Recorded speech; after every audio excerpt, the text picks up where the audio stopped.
Welcome to D6. This is professor Vinod Kumar. ఇవాళ నిన్న మొన్న చాలా స్పష్టంగా మనకి ఇవాళ దళితులకు సంబంధించి వర్గీకరణ, బీసీలకు సంబంధించి 42% అన్నమాట. మరి బడ్జెట్లో వాళ్ళ వాటా ఎంత వచ్చింది, బడ్జెట్లో వాళ్ళకి ఏమన్నా లభించిందా లేదా అనే విషయాన్ని మనం చూసుకుంటే ఇవాళ బీసీ సంక్షేమానికి 11,405 కోట్లు కేటాయించడం జరిగింది. అంటే గతంలో కేవలము వాళ్ళకి 7,000 కోట్ల నుండి 10,000 కోట్లు కూడా కేటాయించలేదు. కానీ ఈ బడ్జెట్లో మాత్రం 11,405 కోట్లు లోటు బడ్జెట్ అయినప్పటికీ కూడా ఇవాళ 7 లక్షల పైగా అప్పులు ఉన్నప్పటికీ కూడా బీసీలకు ఇవాళ పెంపకం జరిగింది. అంతేకాకుండా ఎస్సీ సంక్షేమానికి 40,232 కోట్లు, గతంలో కంటే కూడా 10,000 కోట్లు అధికంగా ఇవాళ కేటాయింపులు జరిగినాయి. అంతేకాకుండా ఎస్టీకి సంబంధించి కూడా 17,169 కోట్లు. అంటే ఇవాళ సంక్షేమ రంగానికి చాలా పెద్ద పీట వేసినట్టుగా మనకు కనబడుతున్నది. కార్మిక రంగానికి 900 కోట్లు, అదే చేనేత రంగానికి 371 కోట్లు, మైనార్టీ సంక్షేమానికి 3,591 కోట్లు, పరిశ్రమల శాఖకు 3,527 కోట్లు, ఐటీ రంగానికి 774 కోట్లు, విద్యుత్ రంగానికి 21,000 కోట్లు, 21,221 కోట్లు, అలాగే మహిళా శిశు సంక్షేమానికి 2,561 కోట్లు. ఇంకా మనం చూసుకుంటే విద్యారంగానికి భారీగా ఇవాళ కేటాయింపులు జరిగినాయి, 23,108 కోట్లు. అంటే ఇవాళ విద్యకు అత్యంత ప్రాధాన్యత ఇచ్చినట్టుగా ఈ బడ్జెట్ మనకు కనబడుతుంది. గతంలో కంటే విద్యాశాఖ నిర్లక్ష్యానికి గురైంది. గత 10 ఏళ్లలో నిర్లక్ష్యానికి గురైన విద్యాశాఖకు ఇవాళ చాలా భారీ కేటాయించడమే కాకుండా ఈ అనేక రకాల కొత్త పథకాలను కూడా తీసుకురావడం జరిగింది. ముఖ్యంగా ఎడ్యుకేషన్కు చాలా ఇంపార్టెన్స్ ప్రియారిటీ ఇచ్చారు. Young India universities, young India schools, young India పేరు మీద ఇవాళ ఒక విద్యా విధానాన్ని తీసుకొచ్చారు. గురుకుల పాఠశాలను తీసుకొచ్చారు, కామన్ స్కూల్ సిస్టమ్ తీసుకొచ్చారు.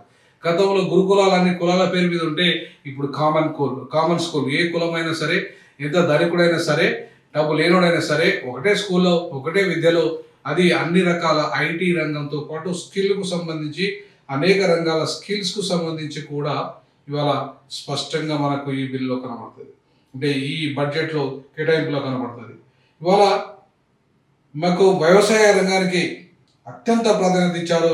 24,000 కోట్ల రూపాయల కేటాయింపు, 24,439 కోట్ల రూపాయలు కేటాయించారు. అంతేకాకుండా పంచాయతీ రాజ్ శాఖకైతే మరింత బడ్జెట్ను 31,605 కోట్లు. అంటే గ్రామాలలో వ్యవసాయ శాఖకు పంచాయతీ రాజ్ శాఖ చాలా కీలకము. ఇప్పటిదాకా తెలంగాణ సమాజంలో 70% ఇంకా వ్యవసాయ ఆధారిత కుటుంబాలే ఉన్నాయి. అలాగే వ్యవసాయ కూలి కుటుంబాలు ఉన్నాయి, అలాగే కౌలుదారి కుటుంబాలు ఉన్నాయి. సో కాబట్టి వాళ్ళకు ఉపయోగపడే విధంగా ఇవాళ ఏదైతే గతంలో రైతు డిక్లరేషన్లు వాళ్ళు ఇచ్చారో ఆ రైతు డిక్లరేషన్ అమలు చేయడానికి బడ్జెట్ కూడా భారీగా కేటాయించడం జరిగింది. 24,000 కోట్ల రూపాయల 24,439 కోట్లు వ్యవసాయ శాఖ కేటాయించారు.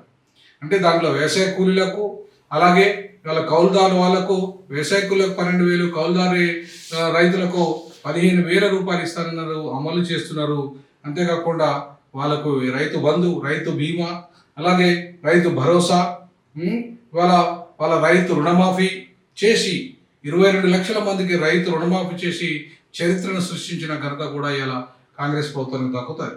అంటే ఇవాళ కాంగ్రెస్ ప్రభుత్వము ఏ మాట మాట్లాడిందో, ఏ డిక్లరేషన్ ఇచ్చిందో ఆ డిక్లరేషన్కు అనుకూలంగా 1 సంవత్సర కాలంలోనే ఇలా పూర్తి స్థాయిలో ముందుకెళ్ళడానికి తన వంతు ప్రయత్నం చేస్తున్నది. ఇంకో రంగంగా వైద్య రంగం, విద్యారంగంకు నేను ఇంతకుముందు చెప్పినట్టుగా విద్యారంగానికి అత్యంత ప్రాధాన్యత ఇచ్చింది. ఇవాళ పూర్తిగా పాడుబడిపోయి 10 ఏళ్ళుగా నోచుకొని ప్రభుత్వ పాఠశాలలు మూలబడిపోయిన స్కూల్స్, దాదాపుగా 8 లక్షల మంది విద్యార్థులు ఇవాళ బడి మానేశారు గత 10 ఏళ్లలో. మళ్ళీ అంతేకాకుండా రైట్ టు ఎడ్యుకేషన్ యాక్ట్ అమలు కాలేదు. అంతేకాకుండా ఇప్పుడు ఉపాధ్యాయ పోస్టులు నింపలేదు, సరిగా ప్రమోషన్స్ చేయలేదు, ట్రాన్స్ఫర్స్ చేయలేదు. ఇట్లా విద్యాశాఖలో అనేక అవకతవకలకు సంబంధించిన కమిషన్ ఏర్పాటు చేసేసి విద్యా కమిషన్ ద్వారా అనేక రకాల సంస్కరణలకు Akunuri Murali IAS very committed personalities దానికి పెట్టి ఇవాళ విద్యాశాఖను సమూల మార్పు దిశగా అడుగులు వేస్తున్న చరిత్ర కూడా ఇవాళ కాంగ్రెస్ పార్టీ ఈ బడ్జెట్లో కేటాయింపుల ద్వారా కూడా మనకు అర్థమవుతుంది. సో విద్యాశాఖను సంపూర్ణంగా కేటాయించి దాన్ని మార్చి ఆ రకంగా విద్యాశాఖకు కేటాయింపులన్నింటినీ కూడా ఇవాళ చాలా స్పష్టంగా మనకు కనబడుతుంది. ఎన్ని కోట్లు అంటే వాళ్ళు పట్టణాలకు కానీ హైదరాబాద్ సిటీకి అయితే 5,942 కోట్లు. సో మనకు విద్యాశాఖ అనేది చాలా అత్యంత కీలకము. తెలంగాణ రాష్ట్ర పునర్నిర్మాణానికి విద్య, వైద్యము, వ్యవసాయం ఈ మూడు అత్యంత కీలకం. సో ఇవాళ విద్యకు, వైద్యానికి, వైద్య రంగానికి 12,393 కోట్లు కేటాయించడం జరిగింది. అంటే మీరు చూడండి, విద్య, వైద్యము, వ్యవసాయము ఈ రంగాలను చాలా కీలకంగా ఇవాళ రాష్ట్ర ప్రభుత్వం భావించిన కారణంగానే సంక్షేమ రంగానికి అతిపెద్ద పీట వేసి ఇవాళ నిజంగా తెలంగాణ మోడల్, గుజరాత్ మోడల్లో ఈ రకమైన కేటాయింపులు లేవు. గుజరాత్ మోడలు ఇవాళ కావాలా, తెలంగాణ మోడల్ కావాలా అనేది ఈ సంక్షేమ రంగ బడ్జెట్లో చూసుకుంటే మనకు కనబడుతుంది. బట్టి విక్రమార్క ఏదైతే ఇవాళ డిప్యూటీ సీఎం గారు, ఆర్థిక శాఖ మంత్రి గారు కేటాయించిన కేటాయింపులు చూసుకుంటే అద్భుతంగా ఇవాళ పెంపు జరిగింది. అంటే ఇంత 7 లక్షల కోట్ల లోటు బడ్జెట్ ఉన్నప్పటికీ కూడా, అప్పులు చేసినప్పటికీ కూడా కేటాయింపులు కూడా ఎక్కడ కూడా తగ్గలేదు. గత ప్రభుత్వం కంటే కేటాయింపులు పెరిగినాయి కానీ తగ్గలేదు. అంతేకాకుండా పశు సంవర్ధక శాఖ 1,674 కోట్లు, కార్మిక శాఖకు 900 కోట్లు, పౌర సరఫరాల శాఖకు 5,734 కోట్లు. ఎందుకంటే ఇవాళ సన్న బియ్యం కానీ, ఉచిత రైస్ కానీ, అలాగే అదేవిధంగా ఇవాళ వాళ్ళకు పేద విద్యార్థులకు కానీ ఇవన్నీ కూడా పౌర శాఖ, సరఫరాల శాఖలో ఇవాళ ఉన్న కొనుగోలు కూడా, ఇలా రైస్ కొనుగోలు, వడ్ల కొనుగోలు కానీ ఇవన్నీ కూడా దానికి అవన్నీ వస్తాయి కాబట్టి అక్కడ కొనుగోలు చేసి రైతుల దగ్గరికి వెళ్ళి కొనుగోలు చేసేసి పేదవాళ్ళకు పంపిణీ జరుగుతుంది. కాబట్టి పౌర సరఫరాల శాఖకు కూడా 5,734 కోట్లు, కార్మిక శాఖకు 900 కోట్లు. అంటే ఇవాళ కార్మికులకు గత ప్రభుత్వం పట్టించుకున్న దాఖలాలు లేవు. గత ప్రభుత్వం కంటే కూడా ఇవాళ 900 కోట్లు కేటాయించి కార్మిక శాఖను బలోపేతం చేసేసి ఏ కార్మికులు అయితే ఆర్టీసీ రంగంలో కావచ్చు, ఇతర రంగాల్లో పనిచేస్తున్న కార్మికులందరికీ కూడా రేపు భరోసా ఇచ్చే విధంగా మన కేటాయింపులు ఇవాళ కొనసాగించారు. ఎస్సీ సంక్షేమానికి 40,232 కోట్లు. అంటే ఇవాళ గతంలో కంటే కూడా గతంలో 32,000 కోట్లే కేటాయించినట్టుగా మనకు తెలుసు గత ప్రభుత్వము. అయితే ఇప్పుడు ఇంకా పెంపు జరిగింది, ఎస్సీ వర్గీకరణ వచ్చింది. దీంట్లో ఎస్సీ కార్పొరేషన్ అంటే మాదే కార్పొరేషను, మాల కార్పొరేషను, అట్లాగే ఉపకులాలకు కార్పొరేషన్ పెట్టాలనే ప్రతిపాదనలు జరిగింది. కాబట్టి ఈ ప్రతిపాదనలో భాగంగా ఎస్సీలకు కూడా సంక్షేమ రంగానికి వాళ్ళకు కేటాయింపులు ఎక్కువ జరిగినాయి. వాళ్ళ విద్యకు కానీ, వాళ్ళ వైద్యానికి కానీ, అంతే వాళ్ళ స్కూల్స్ కానీ.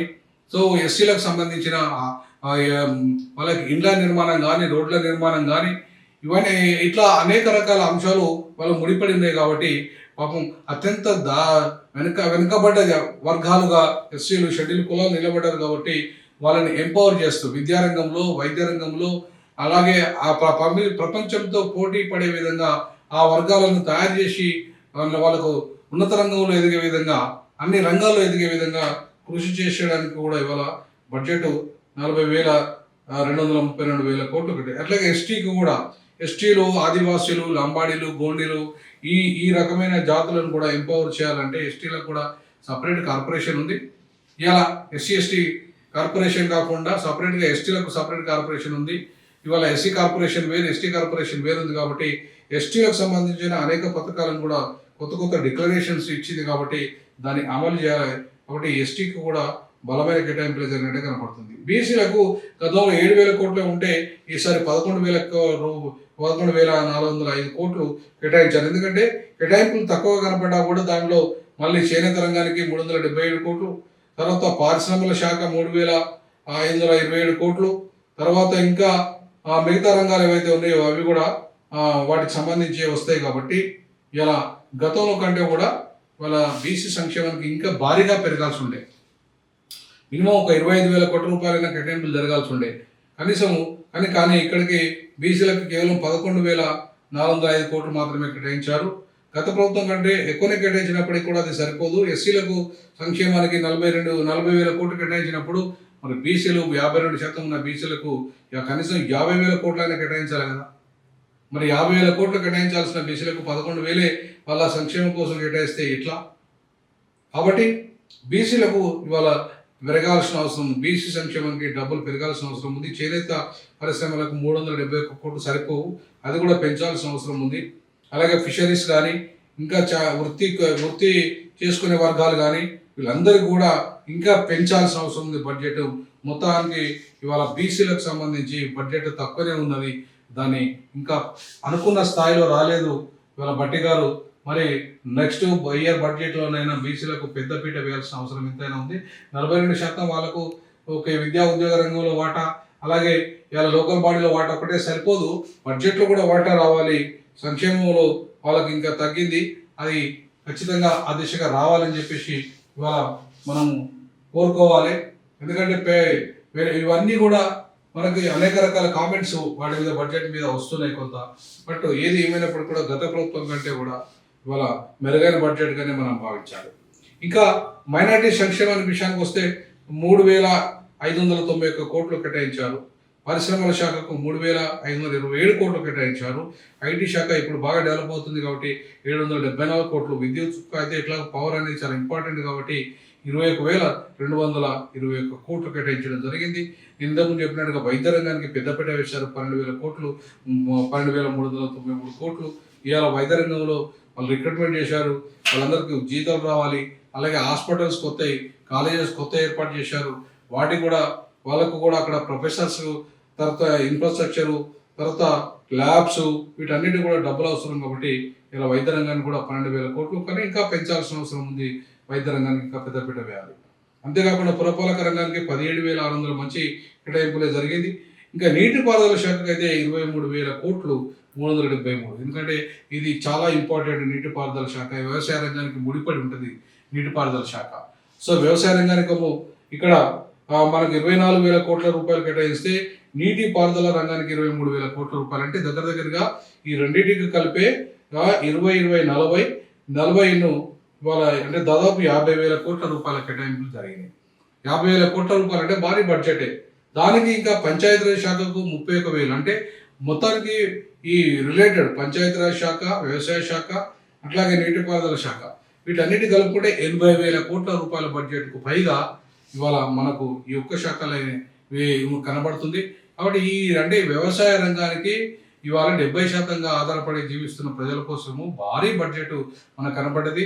దీంతో రేపు రానున్న రోజుల్లో తెలంగాణ ప్రజల్లో ముఖ్యంగా వ్యవసాయదారుల్లో ఒక నూతనమైన ఒరవడికి, అంటే నూతనమైన వ్యవసాయ రంగ విధానాలకు, వంగడాలకి, అలాగే కొత్త పద్ధతుల్లో వ్యవసాయ విధానాలను పొందుపరచుకోవడం, తర్వాత ఆ రంగంలో ఇవాళ అగ్రి ప్రోడక్ట్స్ను తయారు చేసుకోవడానికి, కొత్త వంగడాలను క్రియేట్ చేసుకోవడానికి ఇవాళ ఈ అనేక రకాలుగా వ్యవసాయ రంగం మీద ఆధారపడ్డ రైతుకి, వ్యవసాయ కూలీలకి, కౌలుదారులకి, తర్వాత పేద ప్రజలందరికీ మేలు చేసే విధంగా ఇవాళ మనం దీన్ని చూడొచ్చు.